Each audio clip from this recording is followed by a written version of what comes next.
नमस्कार दोस्तों, आप सभी का आपके YouTube चैनल जी के G S current affairs with me पर स्वागत है। आज हम इस वीडियो में संविधान सभा से बहुत ही महत्वपूर्ण प्रश्नों को कवर करने जा रहे हैं जो एग्जाम के, चाहे वो यूपीएससी हो, बीपीएससी हो, यूपीपीसीएस हो या अदर स्टेट पीसीएस, एसएससी या बैंकिंग का एग्जाम हो, इन सभी के लिए बहुत ही महत्वपूर्ण है। इसलिए आप सबसे विनम्र निवेदन है कि आप इस वीडियो को अंत तक जरूर देखिएगा। तो चलिए हम बिना देर किए आज का पहला सवाल शुरू करते हैं। हमारा पहला सवाल है, संविधान सभा की संरचना के संबंध में निम्नलिखित कथनों पर विचार करें। संविधान सभा की संरचना के संबंध में निम्नलिखित कथनों पर विचार करें। Consider the following statements regarding the composition of the constituent assembly. तो पहला कथन है, प्रतिनिधियों को 4 घटकों हिंदू, मुस्लिम, सिख और ईसाई से चुना जाना था। दूसरा कथन है, संघ संविधान समिति के अध्यक्ष सरदार वल्लभ भाई पटेल थे। तीसरा कथन है, संविधान सभा की कुल संख्या 389 थी। और फोर्थ कथन है या फोर्थ स्टेटमेंट है, डॉक्टर बी आर अम्बेडकर की अध्यक्षता में मसौदा या प्रारूप समिति में 8 सदस्य शामिल थे। इनमें से कौन सा या कौन से सही है या है? ऑप्शन से केवल ए सी और डी, ए बी सी और डी, या केवल सी। और इसका सही उत्तर होगा केवल सी। केवल सी यानी संविधान सभा की कुल संख्या 389 थी और ये एकदम सही है। लेकिन अगर हम लोग कथन बी को देखें तो उसमें लिखा हुआ है संघ संविधान समिति के अध्यक्ष सरदार वल्लभ भाई पटेल थे। ये गलत है क्योंकि रियल में, हकीकत में संघ संविधान समिति के अध्यक्ष सरदार वल्लभ भाई पटेल नहीं थे, वो जवाहरलाल नेहरू थे। और डी कथन में डॉक्टर बी आर अम्बेडकर की अध्यक्षता में प्रारूप समिति में 8 सदस्य शामिल नहीं थे, उसमें 7 सदस्य शामिल थे। इसीलिए केवल सी कथन ही इस सवाल के मुताबिक सही होगा, इसलिए इसका उत्तर केवल सी है यानी डी ऑप्शन। हमारा अगला सवाल है, भारत के संविधान को अपनाने के लिए क्या प्रक्रिया अपनाई गई? भारत के संविधान को अपनाने के लिए क्या प्रक्रिया अपनाई गई? What was the procedure followed to adopt the constitution of India? Option से, जब अंतरिम सरकार ने इसे मंजूरी दे दी तो इसे अपनाया गया। It was adopted when the interim government approved it. इसे अनुसमर्थन के लिए भारत के लोगों को प्रस्तुत किया गया था। It was submitted to the people of India for ratification. इसे गवर्नर जनरल को उनकी सहमति के लिए प्रस्तुत किया गया था। It was submitted to the governor general for his assent. या इसे तब अपनाया गया जब इस पर संविधान सभा के अध्यक्ष और सदस्यों के हस्ताक्षर प्राप्त हुए। It was adopted when it received the signature of the president and the members of the constituent assembly. और इसका सही उत्तर होगा, इसे तब अपनाया गया जब इस पर संविधान सभा के अध्यक्ष और सदस्यों के हस्ताक्षर प्राप्त हुए। हमारा अगला सवाल है, निम्नलिखित में से कौन संविधान सभा के राज्य समिति का अध्यक्ष था? निम्नलिखित में से कौन संविधान सभा के राज्य समिति का अध्यक्ष था? Who among the following was the chairman of the States Committee of the Constituent Assembly? Option से जवाहरलाल नेहरू, डॉक्टर राजेंद्र प्रसाद, सरदार वल्लभ भाई पटेल या डॉक्टर बी आर अम्बेडकर। और इसका सही उत्तर होगा जवाहरलाल नेहरू। जवाहरलाल नेहरू राज्य समिति के अध्यक्ष थे संविधान सभा के। हमारा अगला सवाल होगा, संविधान सभा की लगभग 1 सीट कितनी आबादी पर आवंटित की गई थी?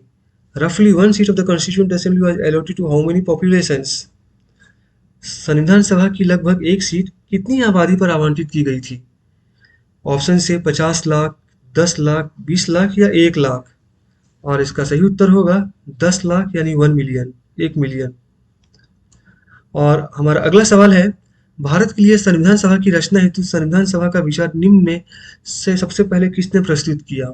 भारत के लिए संविधान सभा की रचना हेतु संविधान सभा का विचार निम्न में से सबसे पहले किसने प्रस्तुत किया?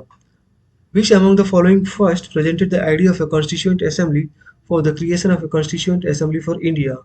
भारत के लिए संविधान सभा की रचना हेतु संविधान सभा का विचार निम्न में से सबसे पहले किसने प्रस्तुत किया? ऑप्शन से भारतीय राष्ट्रीय कांग्रेस 1936, स्वराज दल 1924, मुस्लिम लीग 1942 या इनमें से कोई नहीं।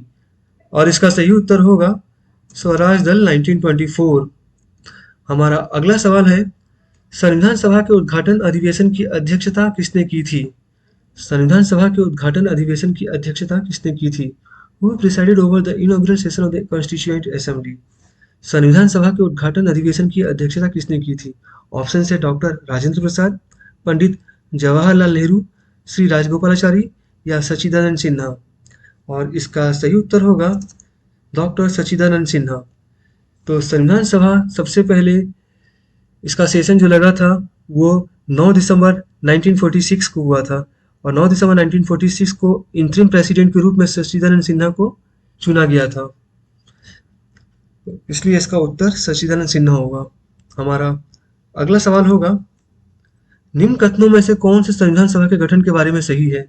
निम्न कथनों में से कौन से संविधान सभा के गठन के बारे में सही है? Which of the following statements are correct about the formation of the Constituent Assembly? निम्न कथनों में से कौन से संविधान सभा के गठन के बारे में सही है? ऑप्शन से संविधान सभा के सदस्यों का चयन 1946 में प्रांतीय चुनावों के आधार पर किया गया था। सॉरी, ऑप्शन नहीं, कथन है। तो पहला कथन है संविधान सभा के सदस्यों का चयन 1946 में प्रांतीय चुनावों के आधार पर किया गया था। दूसरा कथन है रियासतों के प्रतिनिधियों को संविधान सभा में सम्मिलित नहीं किया गया। तीसरा कथन है संविधान सभा के भीतर विचार विमर्श जनता द्वारा व्यक्त की गई रायों से प्रभावित नहीं होता था। और फोर्थ जो स्टेटमेंट है, चौथा कथन है, वो है सामूहिक सहभागिता का भाव उत्पन्न करने के लिए जनता से सुझाव मांगे गए थे। फिर से सुन लीजिए कथन। पहला कथन है संविधान सभा के सदस्यों का चयन 1946 में प्रांतीय चुनाव के आधार पर किया गया था। दूसरा कथन है रियासतों के प्रतिनिधियों को संविधान सभा में सम्मिलित नहीं किया गया। तीसरा कथन है यानी थर्ड स्टेटमेंट है संविधान सभा के भीतर विचार विमर्श जनता द्वारा व्यक्त की गई रायों से प्रभावित नहीं होता था। और फोर्थ स्टेटमेंट यानी चौथा कथन जो है वो है सामूहिक सहभागिता का भाव उत्पन्न कराने के लिए या करने के लिए जनता से सुझाव मांगे गए थे। तो नीचे दिए गए कूट का प्रयोग कर सही उत्तर चुने। ऑप्शन से 1 और 4, 2 और 4, 1 और 3 या केवल 4। और इसका सही उत्तर होगा 1 और 4। 1 क्या है? संविधान सभा के सदस्यों का चयन 1946 में प्रांतीय चुनाव के आधार पर किया गया था, ये एकदम सही ऑप्शन है। और चौथा क्या है? सामूहिक सहभागिता का भाव उत्पन्न करने के लिए जनता से सुझाव मांगे गए थे। तो ये दोनों ही कथन बिल्कुल सही है, इसलिए इसका उत्तर होगा ऑप्शन ए 1 और 4। हमारा अगला सवाल है, क्यों संविधान को 26 जनवरी के दिन लागू करने का निर्णय किया गया? क्यों संविधान को 26 जनवरी के दिन लागू करने का निर्णय किया गया? Why the decision to implement the Constitution on 26 January was taken? Option से ये एक शुभ दिन था, महात्मा गांधी द्वारा यह दिन निर्धारित किया गया था, कांग्रेस ने इस तिथि को 1930 में स्वतंत्रता दिवस के रूप में मनाया था, या इनमें से कोई नहीं। फिर से सवाल सुन लीजिए, क्यों संविधान को 26 जनवरी के दिन लागू करने का निर्णय किया गया? Why the decision to implement the Constitution on 26 January was taken? Option से ये एक शुभ दिन था, महात्मा गांधी द्वारा यह दिन निर्धारित किया गया था, कांग्रेस ने इस तिथि को 1930 में स्वतंत्रता दिवस के रूप में मनाया था, या इनमें से कोई नहीं। और इसका सही उत्तर होगा कांग्रेस ने इस तिथि को 1930 में स्वतंत्रता दिवस के रूप में मनाया था। एक्चुअली हुआ क्या था, 1929 और 1930 के मध्य रात्रि के बीच इंडियन नेशनल कांग्रेस के लाहौर सेशन में जब जवाहरलाल नेहरू इसके प्रेसिडेंट थे, तब उन्होंने रावी नदी पर एक घोषणा की कि हम 26 जनवरी को अपना स्वतंत्रता दिवस सेलिब्रेट करेंगे। 26 जनवरी 1930 को अपना स्वतंत्रता दिवस मनाएंगे, और तभी स्वतंत्रता दिवस मनाया गया। हमारा अगला सवाल है,